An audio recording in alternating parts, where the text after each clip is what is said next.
नमः शिवाय। नमस्कार दोस्तों, स्वागत है आप सभी का हमारे चैनल भक्ति ज्ञान में। दोस्तों, आज मैं आपको श्रावण मास महात्म के 6वें और 7वें अध्याय की कथा सुना रहा हूँ। सनत कुमार ने शंकर जी से कहा, हे ईश्वर, मैंने हर्ष का कारण रविवार महात्म को सुना। अब आप श्रावण महीने के सोमवार व्रत के महात्म को कहें। ईश्वर ने सनत कुमार से कहा, हे सनत कुमार, रवि मेरी आंख है, उनका श्रेष्ठ महात्म है। पार्वती के सहित क्या इस मेरे सोमनाथ का महात्म का वर्णन हो सकता है? मुझसे इसके महात्म का जो कुछ वर्णन हो सकेगा उसे आपसे मैं कहता हूँ। चंद्रमा का सोम नाम है, ब्राह्मणों के सोम राजा हैं, यज्ञ साधन सोम लता का नाम है। इन नामों के कारण को एकाग्र होकर मुझसे सुनो। यह बार मेरा स्वरूप है, अतः सोम इसका नाम कहा गया। हे विप्र, इसकी व्रत विधि सुनो। मैं विस्तार से आपसे कहता हूँ, 12 महीने में सोमवार व्रत करना उत्तम है। यदि 12 महीनों में व्रत करने की सामर्थ्य न हो तो श्रावण मास के सोमवार का व्रत करें। इस मास में सोम का व्रत करने मात्र से 1 साल व्रत करने के बराबर फल का भागी हो जाता है। श्रावण शुक्ल पक्ष के प्रथम सोमवार के दिन सोम व्रत का संकल्प करें कि सोम का व्रत करूंगा। इस व्रत से शिव प्रसन्न होते हैं। चारों सोमवार के दिन सुबह संकल्प करें। यदि श्रावण मास में 5 सोमवार हो जाएं, तो 5 ही सोमवार के दिन में संकल्प कर शाम को शिव का अर्चन करें। सायंकाल में श्री शिव जी का षोडशोपचार पूर्वक से पूजन करें और एकाग्र मन होकर श्री शिव जी का श्रवण करें।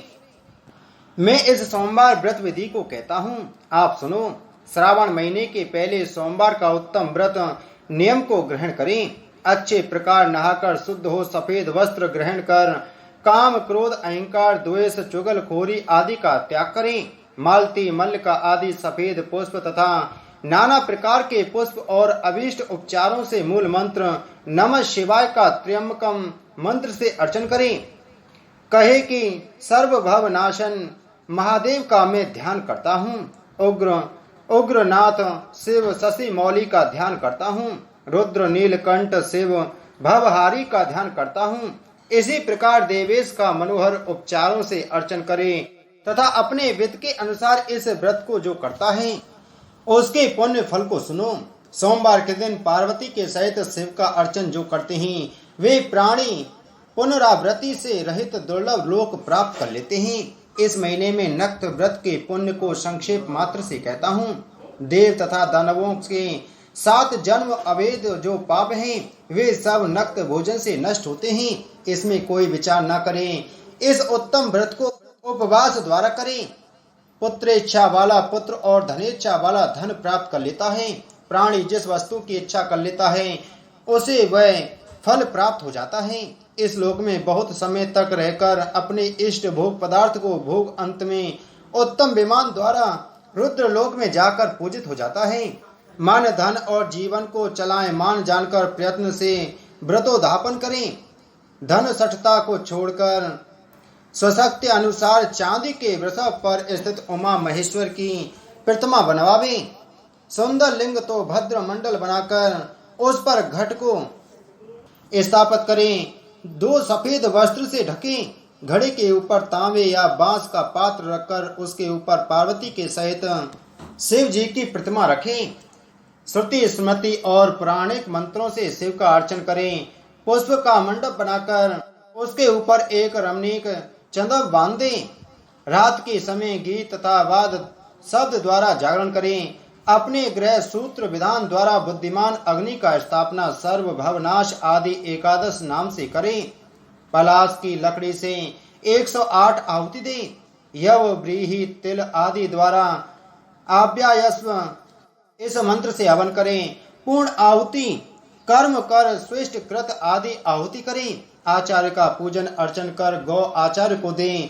रमणीय 11 ब्राह्मणों को भोजन कराकर उन ब्राह्मणों को 11 घड़ा बांस के पात्र सहित दें। पूजा करें। प्रधान देव तथा देव पर चढ़ी सामग्री आचार्य को देकर प्रार्थना करें कि मेरा व्रत पूर्ण हो। इस व्रत से भगवान से प्रसन्न होते हैं। प्रसन्नता से बंधु बांधवों के सहित भोजन करें। जो इस विधान द्वारा इस व्रत को करता है वह जो कुछ चाहता है वह सब कुछ प्राप्त कर लेता है और शिवलोक जाकर पूजित हो जाता है। 7वां अध्याय। ईश्वर ने कहा, हे सनत कुमार, अब उत्तम मंगलवार का व्रत कहूंगा, जिसके करने से वैधव्य का नाश होता है। विवाहोत्तर 5 साल तक इस व्रत को करें। इसका नाम मंगला गौरी व्रत है। यह पाप को नष्ट करने वाला है। विवाह के अनंतर पहले श्रावण शुक्ल पक्ष के पहले मंगलवार के दिन इस व्रत का शुभारंभ करें। पुष्प मंडप निर्माण कर उसे कदली स्तंभ से शोभित करें। नाना तरह के फलों तथा रेशमी कपड़ों से विभूषित कर उसमें देवी की प्रतिमा स्थापित करें। यथाशक्ति उस प्रतिमा का अर्चन करें। उस प्रतिमा में मंगला गौरी का 16 उपचारों से 16 दुर्वा दलों और 16 चिड़चिटा दलों से 16 चावल तथा 16 चने की दाल से अर्चन करें। 16 बत्तियों का एक दीपक हो या 16 दीप जलाकर भक्ति द्वारा दही तथा चावल का नैवेद्य समर्पण करें। देवी के नजदीक सिल लोढ़ा रखें। इस प्रकार 5 साल तक व्रत करें। फिर उद्यापन कर माता को वायन दें। वायन का प्रकार सुने। मंगला गौरी की एक सोने की प्रतिमा या आधे पल या आधे से आधे पल या यथाशक्ति सोने की प्रतिमा बनवावे। शक्ति अनुसार सोने या चांदी आदि से निर्मित घड़े को चावल से भरें। उस घड़े के ऊपर पहनने के कपड़े या चोली रखें। उसके ऊपर मंगला गौरी की प्रतिमा रखें। देवी के नजदीक सिल लोढ़ा रखें। इस प्रकार माता के लिए वायन दें। हे विप्र, इस प्रकार व्रत करने मात्र से 7 जन्म तक सौभाग्य रहता है। पुत्र पौत्र संपत्ति आदि से युक्त हो वह क्रीड़ा करती है। सनत कुमार ने ईश्वर से पूछा, ही शंभु, इस व्रत को पहले किसने किया? किसको इस व्रत को करने का क्या फल हुआ? ईश्वर ने कहा, हे विप्र, पूर्व काल में कुरु देश में श्रुत कीर्ति नाम वाला शास्त्र ज्ञाता कीर्तिमान तथा शत्रु रहित राजा था। वह 64 कलाओं का जानकार धनुर्विद्या विशारद था। पुत्र सुख को छोड़कर उस राजा को सब आनंद था। संतान के लिए राजा बहुत चिंताकुल हो गया। जब तथा ध्यान युक्त हो देवी की आराधना की। उसके इस तप से देवी प्रसन्न होकर उससे बोली, हे पुत्र, वर मांग। श्रुत कीर्ति ने कहा, हे देवी, आप यदि राजी हैं तो शोभन पुत्र दो।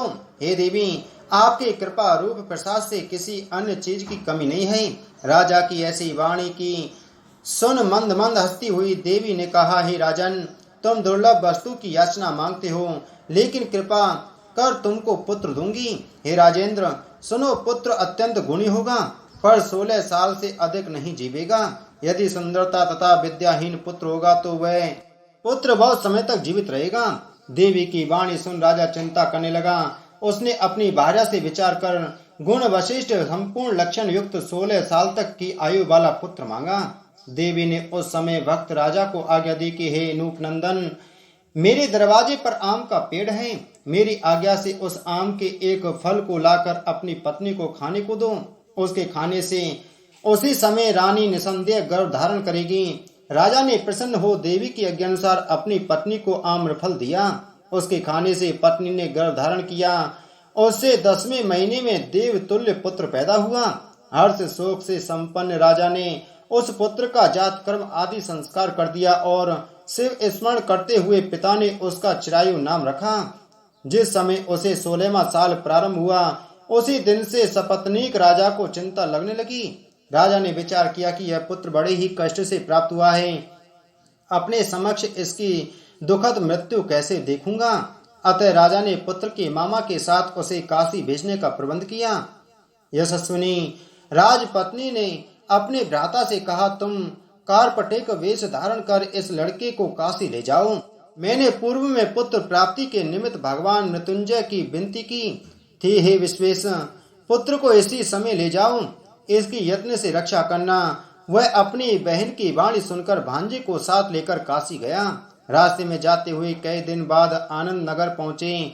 वहां संपूर्ण समृद्धि से युक्त वीरसेन नाम का राजा था। उस राजा की कन्या संपूर्ण लक्षण संपन्न मंगला गौरी नाम वाली रूप लावण्य संपन्न थी।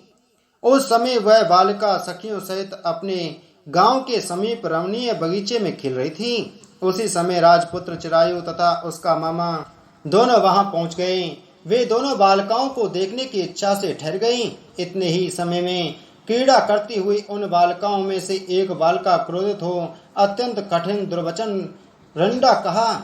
इस दुर्वचन को राजपुत्री ने सुनकर कहा, तुम अयोग्य वाणी को कहती हो।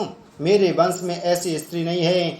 मंगला गौरी के वर प्रसाद से, मंगला गौरी व्रत के प्रभाव मात्र से मेरे हाथ में चावल जिसके मस्तक पर गिरे हैं, सखी उसके साथ विवाह हो जाने पर यदि थोड़ी आयु वाला है तो भी चिरायु हो जाएगा। तदंतर उस बालिका अपने अपने घर चली गई। उसी रोज राजकन्या का विवाह दिन था। बाली देह के दृढ़ धर्मा राजा के पुत्र सुकेतु नाम वाले को देना निश्चित हो चुका था। वह सुकेतु मूर्ख, कुरूप तथा बहरा था। अतः वर पक्ष वालों ने मंडप में अन्य अच्छा वर ले जाने का निश्चय किया। विवाह हो जाने पर वहां सुकेतु चला जाएगा। यह विचार कर चिरायु के समीप जाकर उसके मामा से कहा, यह बालक हमें दो, क्योंकि आपके बालक द्वारा हमारा कार्य सिद्ध होगा। इस भूमि पर परोपकार के तुल्य अन्य कोई नहीं।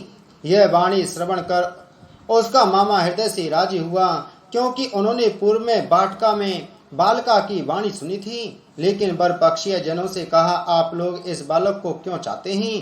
कार्य सिद्ध के वास्ते वस्त्र अलंकार आदि मांगा जा सकता है। आप लोगों के गौरवार्थ फिर भी मैं देता हूँ।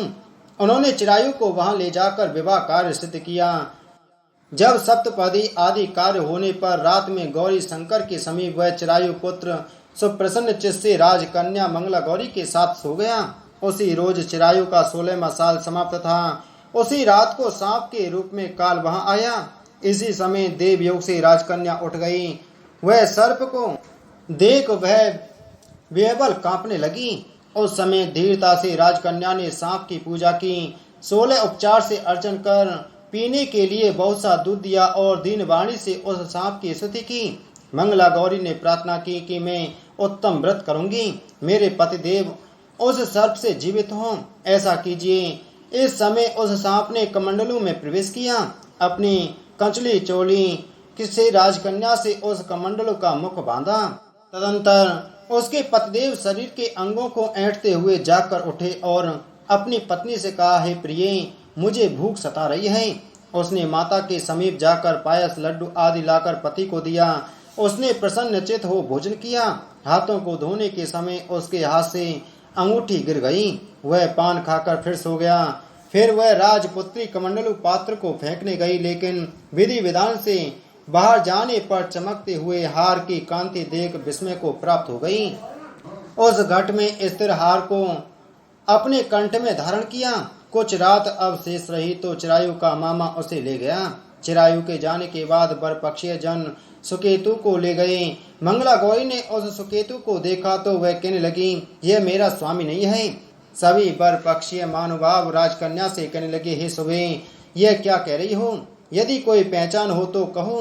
मंगला गौरी ने कहा कि जिसने रात में नवरत्नों की निर्मित अंगूठी मुझे दी, वह इस अंगुली में देकर पहचान करो। रात में स्वामी पतिदेव ने मुझे हार दिया है। उस हार के रत्नों की सुंदरता कैसी है, यह बतावे। यह तो कोई अन्य ही है। रात्रि के समय जो बातचीत हुई तथा भोजन क्या हुआ, उसे भी यह कहे तो यह मेरा पति होगा। यूं मंगला गौरी की वाणी सुन सब लोगों ने कहा, ठीक है, ठीक है। लेकिन चिन्हों में से सुकेतु के बतलाए हुए एक की भी पहचान नहीं मिली। तब सब लोगों ने मना किया। वर पक्षी जैसे आए थे वैसे ही चले गए। मंगला गौरी के पिता श्रुत कीर्ति ने प्रसन्नचित हो अन्न जल आदि का एक सत्र यज्ञ किया तथा पक्षीय सब कथा कानों कान सुनी की स्वरूप के कुरूप हो जाने से किसी को ले आए थे।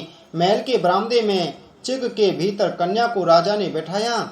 इस प्रकार 1 साल यात्रा करते हुए उसके मामा के साथ वह फिर अपनी ससुराल का वृतांत देखने के लिए आया।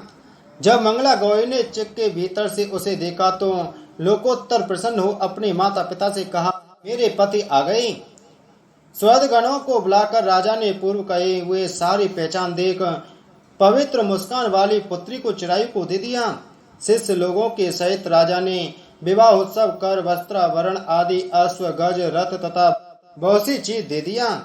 फिर वह चिरायु अपनी पत्नी एवं मामा के सहित कुल नंदन सेना सहित अपने नगर गया।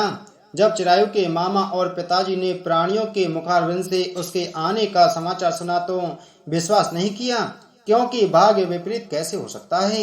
इसी बीच वह चिरायु माता तथा पिताजी के पास गया। प्रेम मग्न हो चिरायु ने भक्ति द्वारा अपने माता पिता के चरणों में प्रणाम किया और माता पिता ने उसे चिरायु का मस्तक सूंघकर परमानंद प्राप्त किया। मंगला गौरी पुत्र वधु ने भी सास और ससुर को प्रणाम किया।